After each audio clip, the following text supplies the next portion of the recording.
Hello everyone, welcome to the new video from लॉबर्स और मैं हूं अनुभव गुप्ता। सो यार, अगर आपका एम जज बनने का या जुडिशियल सर्विसेज में जाने का है तो आज की वीडियो आपके लिए बहुत इंपॉर्टेंट होने वाली है कि आज की वीडियो के अंदर मैं डिस्कस करने वाला हूं complete information Rajasthan judicial services के बारे में। क्या इसका पैटर्न होता है, क्या क्या इसके अंदर आता है, कैसे कैसे इसकी प्रिपरेशन करनी चाहिए, क्या पे ग्रेड होता है, क्या क्या पोजीशंस होती है, कैसे आप जज बन सकते हो राजस्थान के अंदर, सब चीजें आज मैं डिस्कस करने वाला हूँ। वीडियो को एंड तक जरूर देखना, पसंद आए तो लाइक जरूर करना एंड मैक्सिमम अपने फ्रेंड्स के साथ जरूर शेयर करना ताकि इसका बेनिफिट ज्यादा से ज्यादा लोगों को मिल सके। तो चलिए शुरू करते हैं।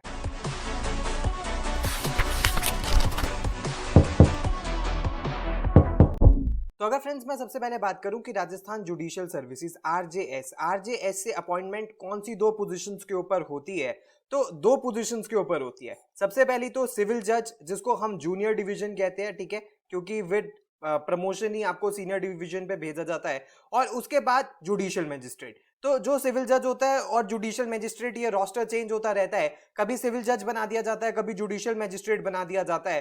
फर्क इतना सा होता है, सिविल जज सिविल मैटर्स के ऊपर देखता है, यानी कि जो दीवानी वाले मुकदमे होते हैं उनको देखता है, वेयर एज जो जुडिशियल मैजिस्ट्रेट होता है वो क्रिमिनल मैटर्स के ऊपर देखता है, यानी कि जो फौजदारी वाले मैटर्स होते हैं उनके ऊपर देखता है, उनकी वो सारे केसेस हैंडल करता है।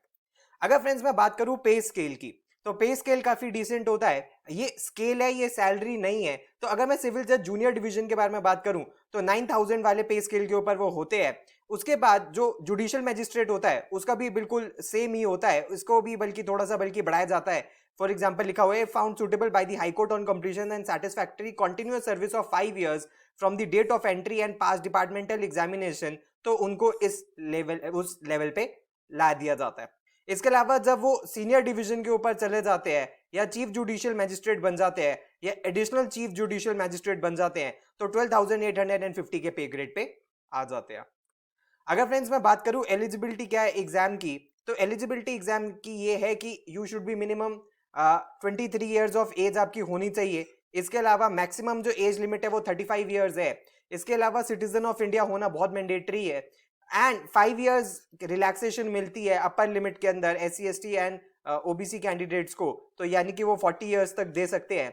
इसके अलावा आपके पास बैचलर्स की लॉ की डिग्री होनी चाहिए फ्रॉम एनी रिकॉग्नाइज्ड यूनिवर्सिटी, तो आप एलिजिबल हो इस एग्जाम को देने के लिए।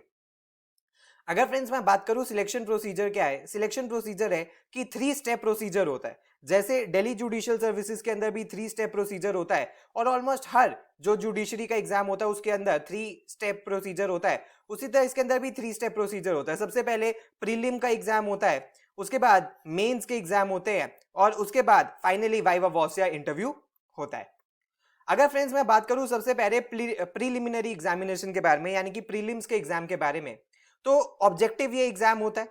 इसके अलावा यहां पे एक कैच है, इसके अंदर जो चेक किया जाता है थोड़ा सा इसका पैटर्न डिफरेंट है। इसके अंदर लॉ के सब्जेक्ट्स पूछे जाते हैं, उसके अलावा Hindi proficiency as well as English proficiency भी पूछी जाती है।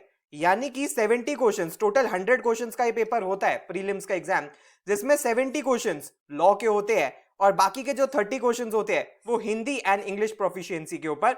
हिंदी प्रोफिशिएंसी की कंप्लीट डिटेल्स उस साल की नोटिफिकेशन के अंदर आती है। इसके अलावा कोई भी नेगेटिव मार्किंग नहीं होती है, तो यानी कि सारे के सारे क्वेश्चंस करना ही बेनिफिशियल है और हर करेक्ट क्वेश्चन के +1 मिलता है और इनकरेक्ट के कोई भी मार्क्स आपके डिडक्ट नहीं होते।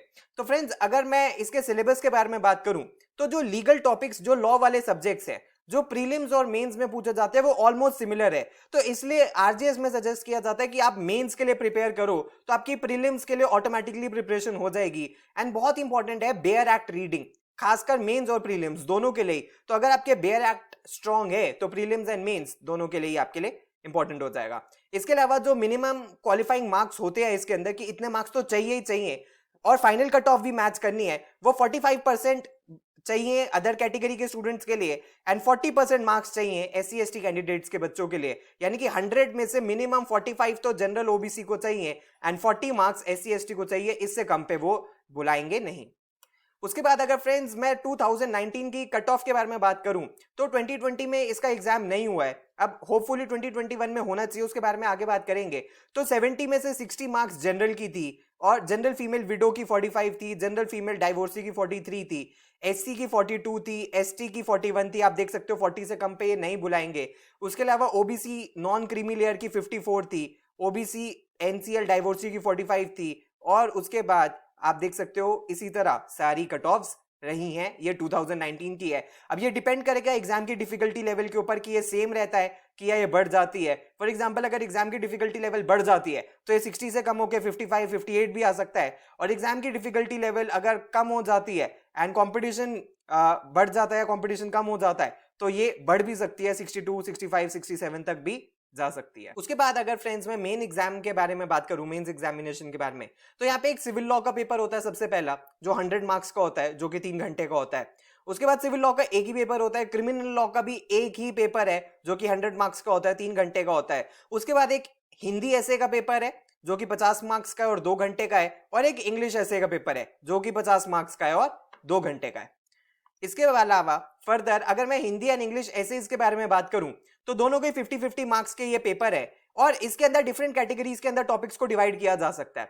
फॉर एग्जांपल इसमें टॉपिक्स पूछे जा सकते हैं राजस्थान और उसके कल्चर के बारे में, लीगल टॉपिक्स के ऊपर आपको ऐसे लिखवाया जा सकता है, contemporary and social economic issues के बारे में लिखवाया जा सकता है, current affairs and relevant news articles के बारे में लिखवाया जा सकता है, या जो लेटेस्ट लीगल अपडेट्स है, या कोई बहुत इंपॉर्टेंट सुप्रीम कोर्ट का केस हुआ है, या कुछ भी मेजर अमेंडमेंट आई है या मेजर लॉ आया है, तो उसके बेसिस पे भी आपसे ऐसे लिखवाया जा सकता है। अगर फ्रेंड्स मैं सिविल लॉ के एग्जाम के बारे में बात करूं जो कि 100 मार्क्स का होता है, उसमें ऑलमोस्ट सब चीजें पूछी जाती हैं। आपसे कॉन्स्टिट्यूशन पूछा जाता है, सीपीसी पूछा जाता है, contract, partnership, evidence, limitation, Rajasthan rent control act, ये वहां का लोकल लॉ है या म्यूनिसिपल लॉ जिसे कहते हैं, वो भी पूछा जाता है, एसआरए पूछा जाता है, फैमिली लॉ आपसे पूछा जाता है, ट्रांसफर ऑफ प्रॉपर्टी एक्ट पूछा जाता है, इंटरप्रिटेशन ऑफ स्टैट्यूट्स पूछा जाता है, एंड जनरल रूल्स जो होते हैं ऑर्डर या जजमेंट राइटिंग के, वो भी आपके टेस्ट करे जाते हैं।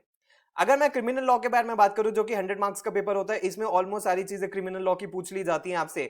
सबसे पहले तो आपसे क्रिमिनल प्रोसीजर कोड सीआरपीसी पूछा जाता है, फिर उसके बाद एविडेंस पूछा जाता है, आईपीसी पूछा जाता है, उसके बाद एनडीपीएस एक्ट भी पूछा जाता है इसके अंदर, जो कि बहुत सारी स्टेट्स के अंदर नहीं पूछा जाता। उसके बाद लॉ ऑन जुवेनाइल डेलिंक्वेंसी के ऊपर भी यहाँ पे पूछा जाता है। उसके अलावा नेगोशिएबल इंस्ट्रूमेंट एक्ट पूरा नहीं पूछा जाता, जितना चेक बाउंस के केसेस के लिए इंपॉर्टेंट है बस उतना पूछा जाता है। उसके बाद law of probation of offenders, ये बहुत ही छोटा टॉपिक है, इसके अंदर कुछ ज्यादा है नहीं, और ये बहुत इंपॉर्टेंट है। Protection of women from domestic violence act, क्योंकि आजकल सारे जुडिशियल मैजिस्ट्रेट्स को इनके ऊपर काम करना पड़ता है, तो इसीलिए ये भी टेस्ट किया जाता है।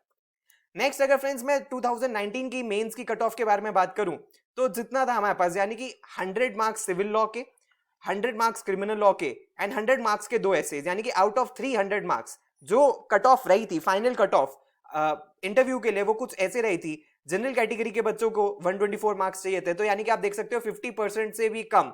अगर जनरल फीमेल विडोज के बारे में बात करें तो 123.25 था, ऑलमोस्ट बराबर था। फिर जनरल फीमेल्स के बारे में बात करें तो 121 था, और बाकी सबको बुला लिया गया था जिन्होंने क्वालिफाई करा है।